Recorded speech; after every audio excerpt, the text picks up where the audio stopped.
Keunggulan sistem pentadbiran dan undang-undang.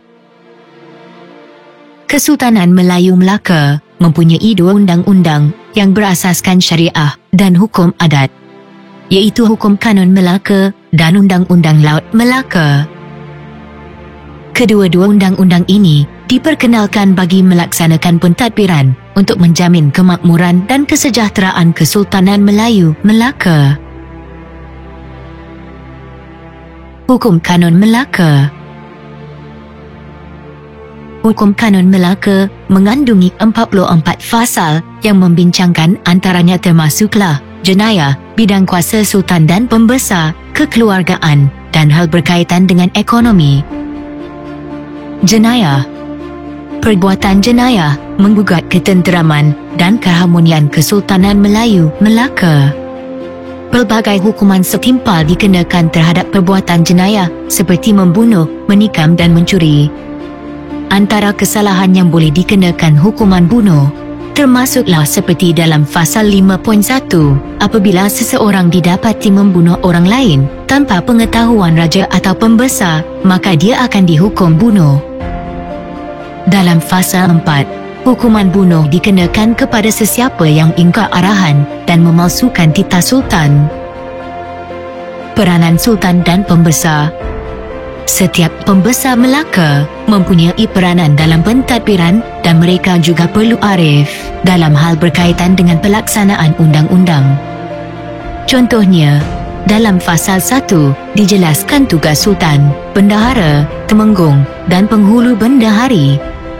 Sultan bertanggungjawab untuk melantik pembesar, contohnya bendahara dan temenggung.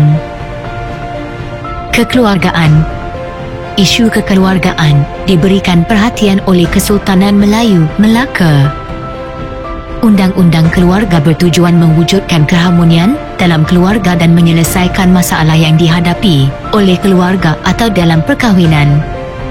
Antara hukum dalam perkahwinan termasuklah dalam Fasal 26 yang menyatakan bahawa pernikahan memerlukan 4 orang saksi. Jika tidak cukup memadai 2 orang sahaja, hamba abdi dan wanita tidak boleh menjadi saksi dalam pernikahan. Ekonomi. Perdagangan merupakan elemen penting yang menjadikan Kesultanan Melayu Melaka terkenal di seluruh dunia. Undang-undang ini mempunyai peraturan yang jelas tentang urus niaga untuk mengawal perdagangan di Melaka agar tidak berlaku sebarang kesalahan yang bertentangan dengan ajaran Islam.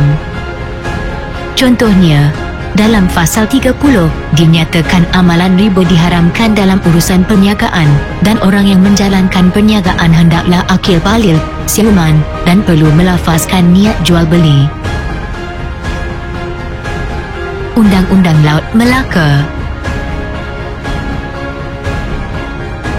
Undang-Undang Laut Melaka diusahakan oleh beberapa nakhoda Melaka, iaitu Nakhoda Jenal, Nakhoda Diri dan Nakhoda Sahak. Undang-undang ini diperkenan oleh Sultan Mahmud Shah dan mengandungi antaranya termasuklah perkara berkaitan dengan peranan nakhoda, pelayaran, jenayah di atas kapal dan percukaian. Peranan nakhoda.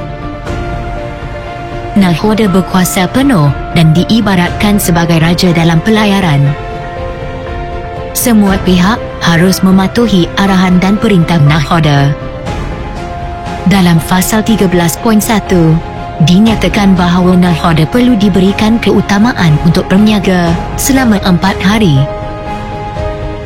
Dalam Fasal 13.3 pula dinyatakan sekiranya nakhoda hendak singgah di tempat yang tidak ada dalam senarai persinggahan, nakhoda perlu bermesyuarat dengan semua orang di dalam kapal untuk mendapatkan persetujuan. Pelayaran. Dalam undang-undang ini dijelaskan peranan beberapa pegawai selain nakhoda. Antaranya termasuklah jurumudi, malim dan jurubatu.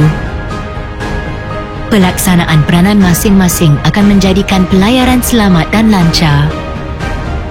Contohnya, dalam Fasal 9, seorang malim harus arif tentang ilmu pelayaran. Malim perlu mengetahui keadaan ombak, arus dan kedudukan bulan dan bintang agar pelayaran berada dalam keadaan selamat. Dalam fasa yang sama, jika Malim lalai dalam menjalankan tugas sehingga menyebabkan pelanggaran dan kerosakan, dia akan dijatuhi hukuman bunuh. Jenayah. Perbuatan jenayah di atas kapal akan menggugat ketenteraman dan keselamatan isi kapal. Undang-undang ini menjelaskan hukuman terhadap perbuatan jenayah yang berlaku meliputi perbuatan mencuri, membunuh dan memberontak. Contohnya, dalam fasa 5, seseorang yang berkelakuan jahat dan membunuh orang di atas kapal, maka orang tersebut akan dikenakan hukuman mati. Percukaian.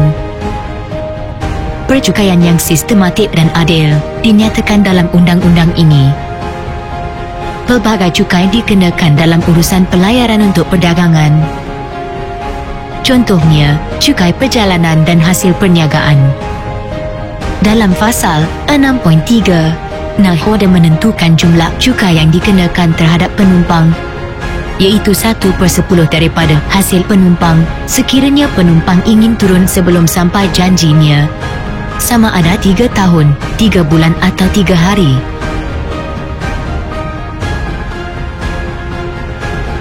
Sistem pentadbiran dan kewujudan undang-undang yang unggul menjadikan Kesultanan Melayu Melaka sebuah kerajaan yang terkenal.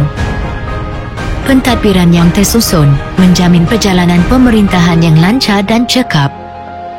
Undang-undang yang sistematik pula menjamin keselamatan kesultanan ini. Pematuhan kepada perintah dan juga undang-undang oleh rakyat mewujudkan keharmonian dan kesejahteraan yang membawa kemakmuran pada zaman Kesultanan Melayu Melaka.